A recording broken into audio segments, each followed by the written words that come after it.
ബൈബിളിലെ ഒരു വചനമാണ്. ഫിലിപ്പി ലേഖനം 4:19.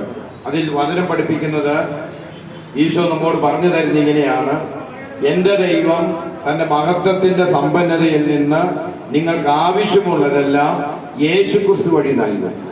എൻ്റെ ദൈവം തന്റെ മഹത്വത്തിന്റെ സമ്പന്നതയിൽ നിന്ന് യേശുക്രിസ്തു വഴി നിങ്ങൾക്ക് ആവശ്യമുള്ളതെല്ലാം നിങ്ങൾക്ക് നൽകും. ഇന്ന് സ്നേഹമുള്ളവരെ, ഇന്ന് നമ്മൾ ഒത്തിരി കുറവുകൾ അനുഭവിക്കുന്നവർ. രോഗത്തിന്റെ പീഡകൾ, ശാരീരികമായി സൗഖ്യം കിട്ടാത്ത കുഴപ്പങ്ങൾ, രോഗങ്ങൾ, അതുപോലെ മറ്റു പലതരത്തിലുള്ള അസ്വസ്ഥതകൾ, പഠന മേഖലകളിൽ പുരോഗമിക്കാൻ പറ്റാത്ത വിധത്തിൽ കുട്ടികൾ നിരാശ, അതുപോലെ തന്നെ മദ്യത്തിൻ്റെയോ ലഹരി വസ്തുക്കളുടെ അടിമത്തങ്ങൾ, അതുപോലെ ഏതെങ്കിലും പ്രത്യേക സാമ്പത്തിക ഞെരുക്കങ്ങൾ, ഒത്തിരി അധ്വാനിച്ചിട്ടും ഉയർച്ച ലഭിക്കാത്ത സാഹചര്യങ്ങൾ, പഠിച്ചിട്ടും ജോലി കിട്ടാത്ത സാഹചര്യങ്ങൾ, അങ്ങനെ പലതരത്തിലുള്ള അരക്ഷിതാവസ്ഥകളിലൂടെ ഇത് നമ്മൾ കടന്നു പോകുമ്പോൾ നമ്മുടെ ജീവിതങ്ങൾ വളരെയധികം നിരാശപൂർണ്ണതായി. ലഹരി വസ്തുക്കളുടെ അടിമത്തങ്ങൾ, കുടുംബങ്ങളെ തകർക്കുന്ന സാഹചര്യങ്ങൾ, ഇങ്ങനെ നിരാശ പൂണ്ട് നടക്കുമ്പോൾ ദൈവത്തിന്റെ വചനത്തിലൂടെ ഈശോ നമ്മോട് പറയുകയാണ്: എന്റെ ദൈവം തന്റെ മഹത്വത്തിന്റെ സമ്പന്നതയിൽ നിന്ന് നിങ്ങൾക്ക് ആവശ്യമുള്ളതെല്ലാം നൽകും.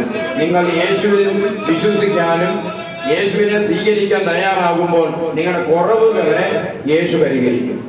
നിങ്ങളുടെ ദാരിദ്ര്യങ്ങളെ ഈശോ എടുത്തു മാറ്റും. സമ്പന്നതയിലേക്കും സമാധാനത്തിലേക്കും കൃപയിലേക്കും നയിക്കാൻ ദൈവത്തിന് സാധിക്കും. അതുകൊണ്ട് ഇന്ന് ഒരുപക്ഷെ നമ്മൾ നിരാശരാണെങ്കിൽ നമ്മുടെ നിരാശയെ ഓർത്ത് നമ്മൾ ദുഃഖിക്കരുത്, ആകുലപ്പെടരുത്, ഉത്കണ്ഠപ്പെടരുത്. ഈശോ പറയുകയാണ്, വചനത്തിലൂടെ പറയുന്നു, ഈശോ പഠിപ്പിക്കുന്നത് ഇങ്ങനെയാണ്: നിങ്ങളുടെ ഉത്കണ്ഠകൾ, ആകുലതകൾ, നിരാശകൾ എനിക്ക് സമർപ്പിക്കുവിൻ. ഞാൻ നിങ്ങളുടെ കാര്യത്തിൽ ശ്രദ്ധാലുവാണ്. നമ്മുടെ കാര്യത്തിൽ ശ്രദ്ധയുള്ള യേശുവിനെ കുറിച്ച് വചനം പഠിപ്പിക്കുക, ദൈവത്തെ കുറിച്ച് പറയുക. അതുകൊണ്ട് ഇത് നമ്മൾ നമ്മുടെ കാര്യത്തിൽ ശ്രദ്ധയുള്ള, നമ്മെ രക്ഷിക്കുന്ന, നമ്മുടെ കൂടെ നടക്കുന്ന ആ ദൈവത്തെ കുറിച്ച് നമ്മൾ ഹൃദയത്തിൽ ചിന്തിച്ചാൽ മതി. ആ യേശുവിനെ ഹൃദയത്തിൽ സ്വീകരിച്ചാൽ മതി. നിന്റെ ഉത്കണ്ഠകൾ വിട്ടുപോകും. നിന്റെ ജീവിതത്തിന്റെ കുറവുകൾ ഈശോ എടുത്തു മാറ്റും. ഈശോയിൽ വിശ്വസിക്കുന്ന ഒരുവന് നശിച്ചു പോവുകയില്ല.